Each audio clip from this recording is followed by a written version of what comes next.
Hi, it's Scott, ROCKFILE, back with another podcast review for you.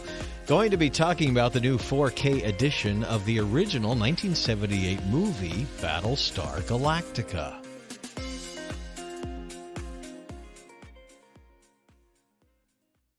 Man, I was perfect age when this came out for it. I had been just blown away by Star Wars and was waiting for the next big sci-fi thing to happen. And long before Empire Strikes Back, we got Battlestar Galactica, which was a Star Wars imitator in a lot of ways, but in a lot of other ways, it was not. So for those that remember, and I learned a little bit while doing a little of investigation on this, Universal just released the original movie in 4K for the first time. It's been fully restored, and I'll give you a little bit of background, not to bore you too much about this film. Glenn A. Larson had an idea for Battlestar Galactica. It wasn't what turned out eventually, but the original idea got him close enough to making a TV pilot and then a miniseries. They greenlighted a miniseries as they started doing pre-production.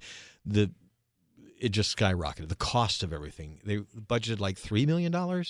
Then they went on to like $8 million. I think it eventually cost like $13 million to do not only the movie, but for those that have watched the TV show, they reuse a lot of the movie special effects throughout the other 24 episodes. I'm fine with just the movie at this point. I do love the original series, but the remake was so good, and they're trying to reboot it again for Peacock. They've been trying to do that for the last 3 years. They got the guy from Mr. Robot to work on it, so we'll see what happens with that. Anyway, going back to the original movie. When Universal was doing the pre-production for the miniseries, which became the television series, which lasted a whole year, they wanted to recoup some money.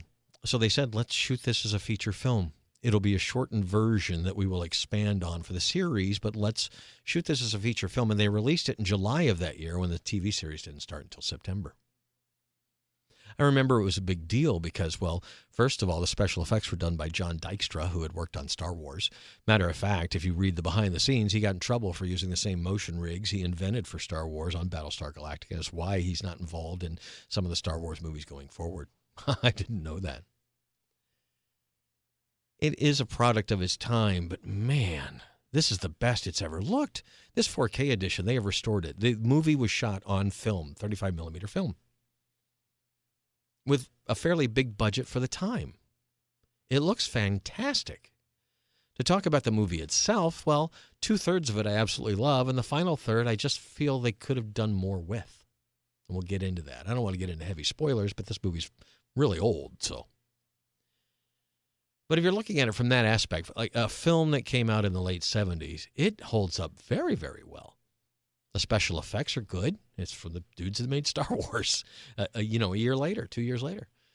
There's some good themes in there. Anyway, what's different about the movie in the series, well, like one, Baltar, not to give any spoilers away, but he's kind of the human who screwed everything up and allowed the Cylons to do what they did and all that. Well, he's killed at the end of the movie, where he's not in the pilot and in the show because he continued to be a thorn in their side through the rest of the show. But in the movie, he meets his end at the end. That's one of the biggest differences. There's a few other things.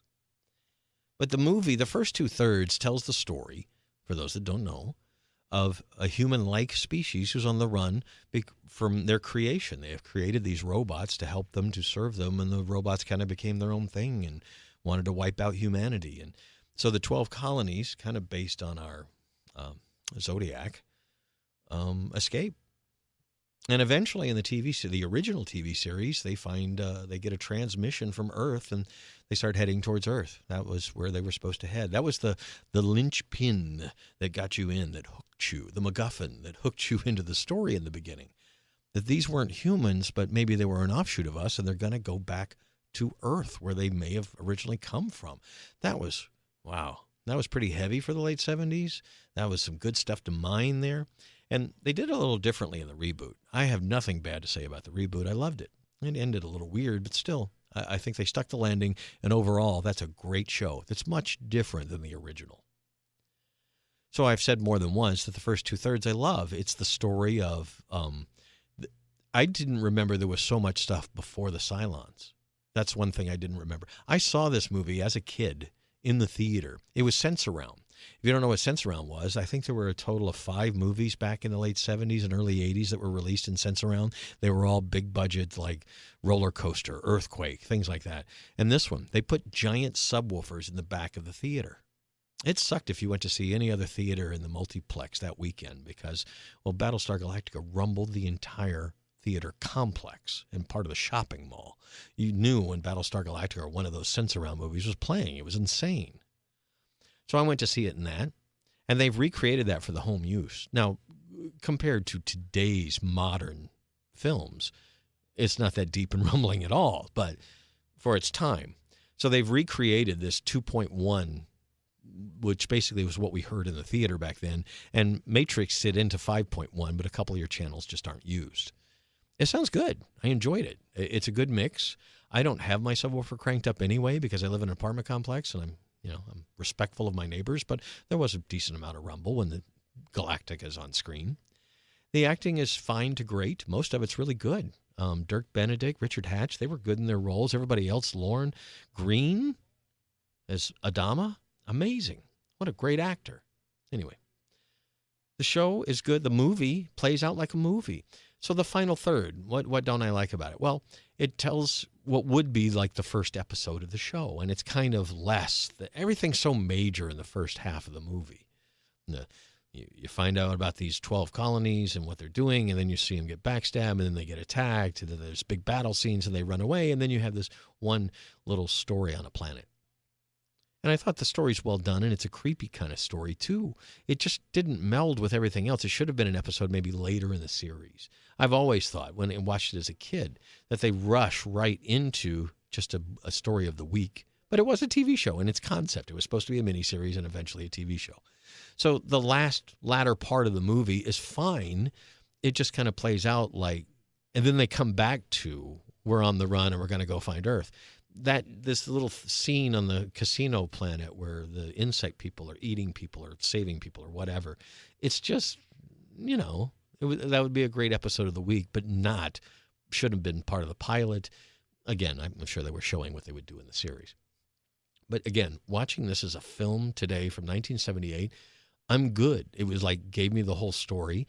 It had an ending to it where they were going to go on and go forth. And sure, there could be stuff after that, but as a film, under 2 hours, it's highly entertaining. It looks great in 4K. It sounds great.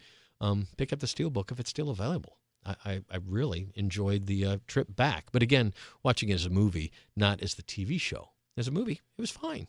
It was really good. It was entertaining, a postcard from that time.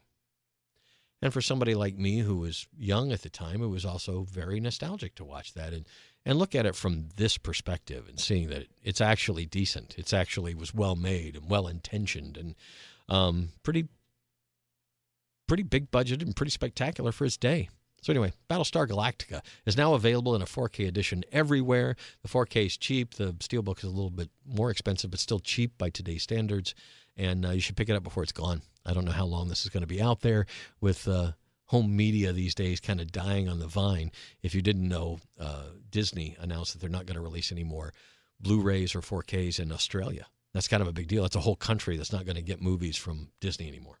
They'll get them in the theater. They'll get them on streaming services, but no more hard copies. Can you imagine walking into I guess you can. A lot of people stream these days, but I enjoy having a collection that I can watch anytime. So anyway, I highly recommend Battlestar Galactica as a piece of as something that was considered to be a Star Wars imitator, and it actually has a lot more going for it. It was a highly entertaining, not perfect. I'd give it a 3.5 out of 4, maybe 4 stars out of 5 kind of review. It's a great 4K, though, and if you really love the show or love the movie, well, then you have to pick it up. This is the best it's ever looked. It does have a fine layer of green. It was filmed on film, as it was, but this is the best it's ever looked. This was a rough-looking movie back in the 70s. So check it out, Battlestar Galactica. Available now in 4K, and quite the flashback. More reviews coming. Thanks a lot for listening. Have a spectacular day.